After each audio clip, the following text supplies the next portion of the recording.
Bienvenidos, bienvenidos sean todos nuevamente a un tiempo de estudio de la palabra de Dios. Aquí en estos 30 minutos que dedicamos al estudio de la palabra de Dios, al Evangelio de Mateo específicamente, estamos ya por el capítulo 22 terminándolo, hemos abarcado ya desde el capítulo 1 un buen tiempo. Te animo siempre que si deseas, pues repases las sesiones previas, todo lo que gustes. Ahí está grabado todo en el sitio de COC de YouTube. Así que ahí está a tu disposición. Por ahora vamos a dar inicio a la sesión que continúa allí donde nos quedamos en la vez pasada. Así que te invito a que te prepares y juntos podamos considerar la palabra de Dios. Bendito Dios, te alabamos y bendecimos tu nombre. Señor, ayúdanos por tu Espíritu Santo a comprender tu palabra. Señor, que podamos recibir su mensaje y sobre todo, Señor, que podamos aplicarlo a nuestra vida. Señor, te lo pedimos y te damos las gracias en el nombre de Jesús. Amén. Así es. Estamos en esta porción donde finaliza ya el capítulo 22, que la veníamos considerando desde la ocasión anterior. Vamos a continuar ahí donde nos quedábamos, como decíamos, y pues a seguir adelante. Mateo 22, 41 al 46, leemos. Y estando juntos los fariseos, Jesús les preguntó diciendo, ¿qué pensáis del Cristo? ¿De quién es hijo? Le dijeron, de David. Él les dijo, pues como David en el espíritu le llama Señor diciendo, dijo el Señor a mi Señor, siéntate a mi derecha hasta que ponga a tus enemigos por estrado de tus pies. Pues si David le llama Señor, ¿cómo es su hijo? Y nadie le podía responder palabra, ni osó alguno desde aquel día preguntarle más. Ya veníamos considerando este texto, como decíamos en la ocasión pasada, en donde ahora Jesús toma las riendas de la conversación con los saduceos, fariseos y todo lo demás, aquí específicamente los fariseos, y ahora redirige la conversación hacia su persona, hacia el Mesías, y les ha preguntado qué piensan del Cristo, o sea, del Mesías. Y bueno, aquí esto les va a plantear una pregunta acerca del mismo. Entonces vamos a continuar allí donde nos quedamos en la ocasión pasada. Dice, ¿de quién es hijo? Es decir, ¿de quién es hijo? El Mesías. Le dijeron ellos, de David. Jesús, como vemos, los va a estar llevando de lo conocido a lo desconocido, porque ellos, como ya vimos en la ocasión pasada, en base a la escritura, a los textos de 1 de Samuel, del Salmo 89, todas las profecías que hablaban del Mesías como hijo de David o descendiente de David, mostraban que era de la casa de David de quien iba a venir el Mesías, ese que iba a salvar a Israel. Eso lo tenían ellos claro, por eso no dudaron en responder, de David, de él iba a ser descendiente. Y es que Jesús, si tú te pones a estudiar sus métodos de enseñanza, Jesús siempre se movía de lo conocido, o sea, de lo que la gente conocía a lo que la gente desconocía. Los tomaba ahí en su medio, en lo que ellos conocían, y de ahí los llevaba a una verdad más profunda o más elevada, como lo querramos ver. Por ejemplo, les hablaba de la siembra y la cosecha para llevarlos entonces a verdades espirituales ilustradas por esto. O les hablaba, por ejemplo, de los rebaños de ovejas y de su cuidado para llevarlos entonces a otra verdad en base a lo que ellos sabían. Entonces, eso debemos aprender quienes en alguna medida tengamos algo que enseñar, algo que compartir con respecto a la palabra de Dios, inclusive en otras áreas, de tratar de iniciar con lo que conoce nuestra audiencia, nuestros alumnos o nuestra clase, lo que sea en medio que estemos, y llevarlo entonces a la verdad que querramos transmitirles. Siempre tomarlos de la mano desde lo que ellos conocen para que sea más fácil entonces transicionar hacia lo que no conocen y que queremos enseñarles. Y eso lo hacía Jesús magistralmente. Y en este caso lo estaba haciendo con los fariseos, que a pesar que le adversaban, él quería enseñarles y los toma ahí en lo que ellos conocen que el Mesías iba a ser descendiente de David para darles una verdad mucho más profunda que ellos desconocían. Ellos sabían pues que el Mesías sería descendiente de David y así lo reconocieron. Entonces Jesús va a lo que ellos sabían para después, veremos, llevarlo a lo que no sabían o no comprendían. Entonces dice que él les dijo, pues como David en el espíritu le llama Señor diciendo, dijo el Señor a mi Señor, siéntate a mi derecha hasta que ponga tus enemigos por estrado de tus pies. Ahí es donde los quiere él llevar. Jesús está citando el Salmo 110.1, el versículo 1 del Salmo 110. Ese es el texto que él está citando. Ese salmo dice, Jehová dijo a mi Señor, siéntate a mi diestra hasta que ponga a tus enemigos por estrado de tus pies. Eso es lo que encontramos en ese Salmo 110.1. Ahora, el mismo Señor Jesús lo atribuye a David. Y es que eso era comúnmente aceptado, que este Salmo 110 había sido escrito por David. Y Jesús lo dice, pues como David en el Espíritu llama, o sea, dice que es David el que está pronunciando eso que está dicho en el Salmo 110. Entonces, él está atribuyendo la autoridad a David y eso era aceptado por todos. Eh, de hecho, por ejemplo, en Hechos 2, 25 al 28, ves a Pedro allá en su discurso en Pentecostés, en Jerusalén, su primer discurso, y vemos como Pedro, un simple pescador, pero obviamente conocedor, como todo judío, sabía algo de la escritura, y obviamente habiendo caminado con el Señor Jesús, y también inspirado por el Espíritu Santo. En Hechos 2, 25 dice, por ejemplo, David dice de él, veía al Señor siempre delante de mí, porque está a mi diestra, hablando de lo que dice el Salmo 110. Y ahí lo sigue diciendo, hablando, va a estar citando el Salmo 110, y el mismo Pedro dice que David lo decía, o sea que era un conocimiento público y notorio que David era el autor del Salmo 110, y Jesús lo ratifica en este momento.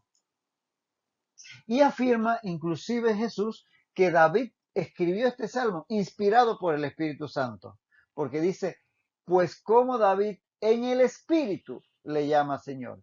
Y es que allí en el texto griego, aquí en el español dice en el Espíritu, pero en el texto griego no aparece el artículo él. Y el uso de espíritu sin artículo en el griego indica que no se trata del Espíritu de David, sino del Espíritu Santo, porque cuando se le pone artículo al sustantivo, eso implica que se trata de una propiedad del sujeto que está previo.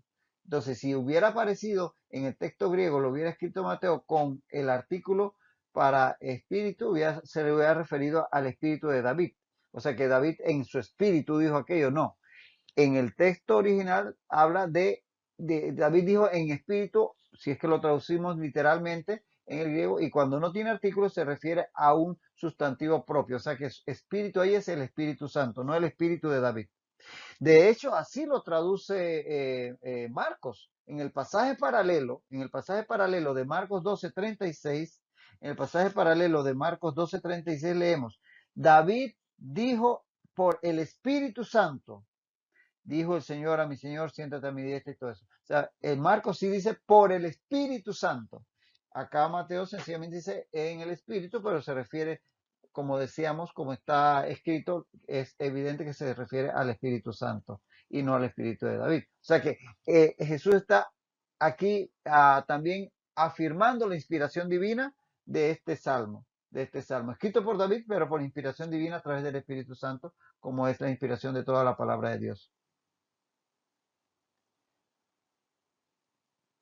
Ahora, este salmo se sabía que era un salmo escrito por David, pero y también se reconoce en este caso que es inspirado por el Espíritu Santo, pero también era reconocido como un salmo mesiánico, o sea que lo que David habla ahí lo habla del Mesías. Y de eso muchos autores se hacen eco. Por ejemplo, aquí en los evangelios lo dice Mateo, lo cita Mateo, el Salmo, y aquí cuando escribe su Evangelio, y también lo hace Marcos y lo hace Lucas. Ya te mencioné los pasajes paralelos en la sesión pasada, pero también lo hace Pedro en Hechos. Por ejemplo, ya te leí de Hechos 2:34, pero de Hechos 2:25, pero también en Hechos 2:34 dice David, esto es Pedro hablando en Pentecostés, ¿ah? David no subió a los cielos, pero él mismo dice, dijo el Señor a mi Señor, siéntate a mi diestra hasta que ponga a tus enemigos por estrado de tus pies, hablando del Mesías en ese caso Pedro. Y también Pablo en 1 Corintios 15:25 menciona refiriéndose a Jesucristo. Preciso es que Él reine hasta que haya puesto a todos sus enemigos debajo de sus pies. Frase que viene del Salmo 110:1. Y el autor a los Hebreos en Hebreos 1:3 dice, el cual siendo el resplandor de su gloria, y al final del verso 1 dice, se sentó a la diestra de la majestad en las alturas. ¿Sí? Sentado a la diestra de Dios, como dice el Salmo 110:1. Y en Hebreos 10:13, dice la misma carta, Hebreos 10:13, de ahí en adelante, esperando hasta que sus enemigos sean puestos por estrados de sus pies. Todos esos textos tomados del Salmo 110:1, hablando de el Mesías, de tal manera que vemos que diferentes autores de la Escritura, tanto los evangelistas sinópticos como Pedro, Pablo y otros más, citan este salmo refiriéndose al Mesías, por lo cual era público y notorio que este salmo era un salmo mesiánico. De hecho, es el pasaje, el texto mesiánico o la profecía mesiánica más citada en el Nuevo Testamento, como hemos visto aquí, Mateo, Marcos, Lucas, Pedro en Hechos, Pablo en 1 Corintios, Hebreos, lo citan. Es el texto mesiánico más citado en el Nuevo Testamento. Y curioso, todos los maestros judíos enseñaron que este texto se refería al Mesías hasta el siglo X después de Cristo. ¿Qué te parece? Ya por ahí, por el siglo X después de Cristo, comenzaron a cambiar. ¿Por qué? Para negar que o evitar la argumentación cristiana de que Cristo cumplía, Jesucristo había cumplido con este salmo y lo había citado allí en los evangelios. Por eso cambiaron a opinar que no se refería al Mesías, pero hasta el siglo X después de Cristo, los documentos con que se cuentan de enseñanzas judías, los rabinos afirmaban que era un texto mesiánico, después cambiaron. Igual que lo hicieron con Isaías 53, tú lo conoces, Isaías 53 es un pasaje muy evidente del siervo sufriente que se cumple en Jesucristo en la crucifixión, y ese pasaje era antiguamente aceptado por todos los maestros de Israel, que era un pasaje mesiánico, pero después, dado que se evidencia que Jesucristo cumplió literalmente con todo lo que ahí aparece, entonces cambiaron a decir que no, que eso no habla del Mesías, sino de Israel en forma figurada, del siervo de Jehová, diciendo que Israel es ese siervo sufriente. Y esos son cambios que ellos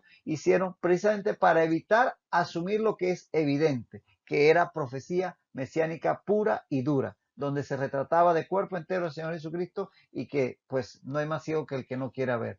Triste realidad de la dureza del corazón humano. Ahora, interesante este Salmo 110, que te animo que hagas tu propio estudio personal del mismo. No tenemos tiempo para meternos en él ahora, pero puedes tú tomar tiempo para estudiarlo. Este Salmo es interesante que él compendia los tres oficios del Mesías. Los tres oficios del Mesías están en alguna manera expresados en el Salmo. El oficio de profeta, sacerdote y rey. El Mesías reúne en sí estas tres funciones: profeta, sacerdote y rey. Y el Salmo 110 en una u otra manera las expresa. Interesante para que te intereses y estudies el Salmo ya por tu cuenta. Ahora, en cuanto al texto en sí, el texto dice originalmente, dijo el Señor a mi Señor, pero cuando ahí dice, dijo el Señor a mi Señor, en el texto original hebreo, obviamente tú entiendes que el hebreo se escribía con otras simbologías, estamos usando nuestras letras normales para poderlo expresar claramente, no solamente eso, sino que originalmente se escribía sin vocales, y se escribe de izquierda a derecha, nosotros escribimos de derecha a izquierda. Pero bueno, el punto es que en el texto original hebreo, lo que aparece ahí como el primer Señor es el tetragramatón sagrado, las cuatro letras sagradas que expresaban el nombre de Dios tal cual Dios se lo reveló a Moisés y que es traducido yo soy, porque se entiende que es el verbo ser en hebreo. De ahí que para muchos su fonética es algo así más como Yahvé, que tiene bastante parecido al verbo hebreo para ser, pero ellos, como no escribían las consonantes y además el nombre de Dios para ellos era impronunciable, cada vez que se hablaba del nombre de Dios con esa connotación solamente se escribían las cuatro consonantes, y por eso llamado el tetragramatón sagrado, las cuatro letras sagradas. Y ese primer Señor que aparece en el texto que aparece en el Salmo 110, en el Salmo 110 el primero que aparece es el tetragramatón. Y el segundo que dice el Señor, a mi Señor, el segundo Señor es Adonai, es decir, Señor en hebreo. De tal manera que eso es lo que aparece en el texto original hebreo en el Antiguo Testamento con respecto al Salmo 110.1. Entonces, el primer Señor, que aquí se utiliza la traducción ya Señor, como lo declara aquí Jesús en el texto de Mateo, el primer Señor que dice, dijo el Señor, se refiere a Dios. Y el segundo Señor, en donde dice David, mi Señor, ese segundo Señor se refiere al Mesías, es decir, que dijo Dios al Mesías, dijo el Señor a mi Señor. Es lo que está diciendo David en ese momento. Ahora, sabiendo que el Mesías sería descendiente de David, ¿cómo es posible que a David le llame mi Señor?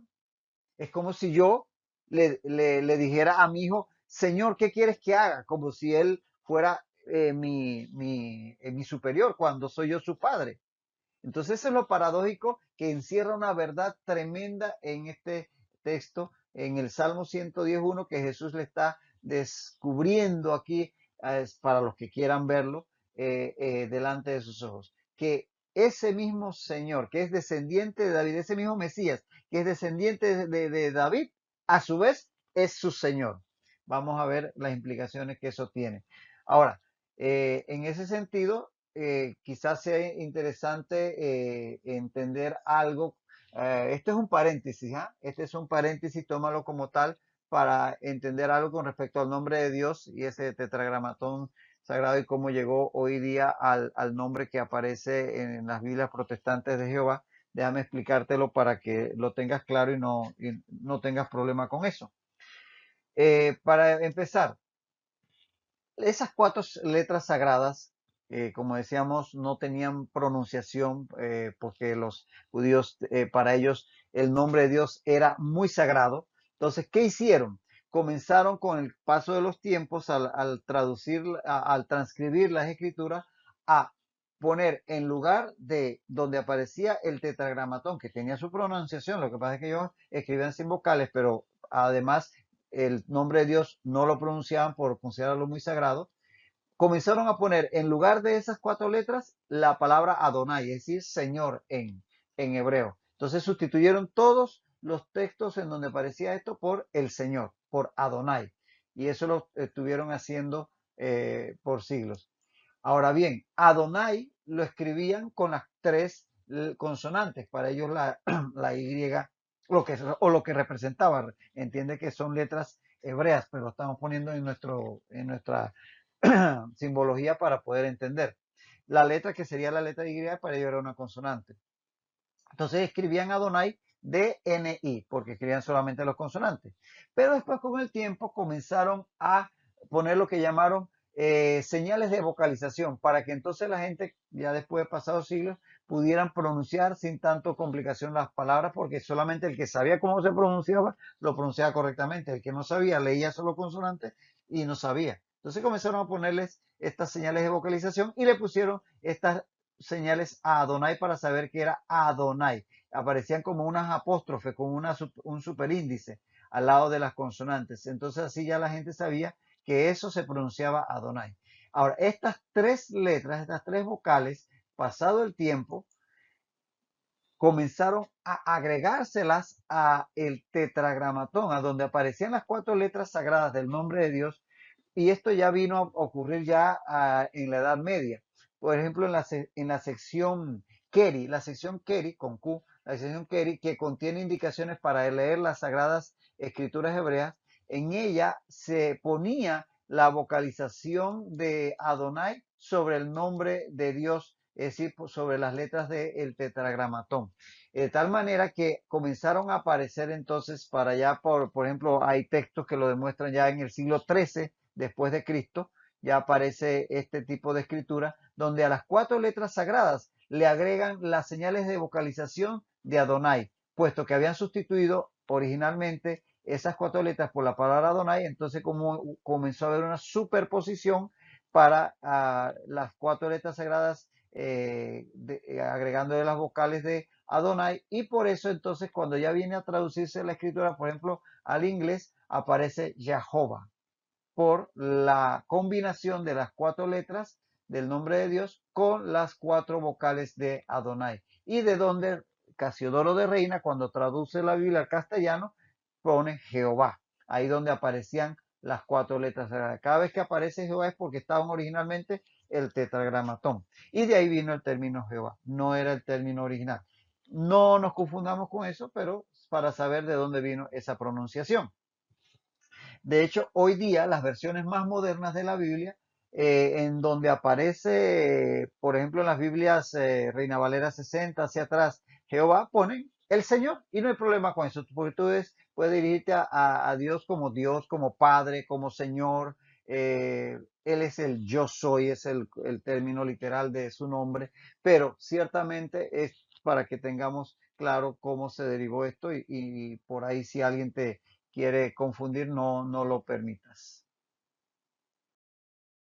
Ahora, David dice, David dice que Dios le dijo al Mesías, que es el Señor de David, por tanto, que le pondrá a su diestra mientras pone a sus enemigos bajo sus pies. Y fíjate que en el pensamiento semítico, sentarse a la diestra de Dios equivale a participar de su mismo poder y dignidad. Por tanto, esta majestad y autoridad hablan de la deidad del Mesías. Aquí, con lo que está diciendo David, hablando del Mesías, de que Dios le está poniendo a su diestra y luego a sus enemigos por estar a sus pies, está dándole una calidad de deidad al Mesías, porque es en su pensamiento, en el pensamiento semítico, eso estar a la diestra era compartir poder y dignidad. Además, Adonai, Señor, era un término, como ya hemos venido mencionando, que se aplicaba para referirse a Dios, tanto que sustituían el tetragramatón por la palabra Adonai. Entonces, si está diciendo que David dice a Adonai, entonces le está atribuyendo a ese Mesías, que a la vez es descendiente de él, la calidad de Dios. Y por ejemplo, puedes ver textos como Génesis 18:27, donde Abraham replicó y dijo: he aquí ahora que he comenzado a hablar a mi Señor. ¿Y a quién se refería? A Dios. Y ese es Adonai allí. O por ejemplo, Job 28:28 dijo al hombre: he aquí que el temor del Señor es la sabiduría. ¿De qué Señor se refiere? De Dios. Y ese Señor ahí es Adonai. Entonces ves muchos textos en la escritura donde a Dios se le llama Adonai, el Señor. De tal manera que si aquí David se refiere al Mesías como Adonai, se está refiriendo a él como Dios. Importante detalle y no lo pierdan. Ahora bien, veamos entonces a dónde nos lleva esto. El Mesías, y ahora vamos a ir sobre ese texto al final de Apocalipsis 22:16, pero tenemos que el Mesías es hijo de David. Ya lo vimos en segundo de Samuel 7, 12 al 13, dice que cuando tus días sean cumplidos y duermas con tus padres, yo levantaré de ti a uno de tu linaje. Eso ya lo estudiamos en la sesión pasada. Sabemos que el Mesías es descendiente de David. Y por eso es el renuevo de David, es decir, nacerá de David. Un renuevo es una ramita que comienza a nacer de un tronco. Entonces el tronco era David y de él nacerá, o sea, viene descendiendo de David. Jeremías 23:5 dice: vienen días, dice Jehová, en que levantaré a David renuevo justo y reinará como rey, el cual será dichoso y hará juicio y justicia en la tierra. Es decir, que el Mesías, que es descendiente de David, como dice la profecía de 2 de Samuel, es decir, es hijo de David, es a la vez renuevo de David. Es decir, es como que una ramita que nace de un tronco cortado. Por tanto, es humano, porque es descendiente de David, desciende de David en la carne. Pero por otro lado, es Señor de David, es Adonai de David. Entonces, es superior. Salmo 111, que es lo que estamos considerando. Y no solamente es renuevo, sino que es raíz. Dice Isaías 11:10. Isaías 11:10 dice que acontecerá en aquel tiempo que la raíz de Isaí, o sea David, Isaí es el padre de David, o sea, la raíz de David en Isaí, la cual estará puesta por pendón a los pueblos, será buscada por las gentes y su habitación será gloriosa. ¿Y qué es la raíz? El origen. Entonces, por un lado es renuevo, es el que nace de él, pero por otro lado es raíz, es de donde él nace, o sea, David. ¿Ves la paradoja? Es a la vez renuevo o como decir rama o retoño, pero a la vez es su raíz de David. Es decir, es divino, es el origen de David, el origen de todos nosotros, es la raíz de todos nosotros, es quien nos creó y quien nos sustenta. Y ciertamente esto es lo que vemos aquí en esta imagen tan interesante del Salmo 111, que Jesús le está queriendo hacer ver a los fariseos que el Mesías, claro, ellos no están aceptando que es él, pero obviamente está hablando de él mismo, pero ese Mesías es a la vez humano y divino. Es descendiente de David, pero es el origen de David.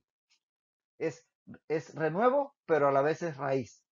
Y esa es la doble naturaleza de Jesús, la doble naturaleza del Mesías que ellos no alcanzaban a comprender. Ellos entendían que era un Mesías humano, que iba a venir como un gran líder, como un gran rey, como a David en la antigüedad, y que iba a pelear contra los romanos y los iba a liberar y los iba a guiar a una gran prosperidad.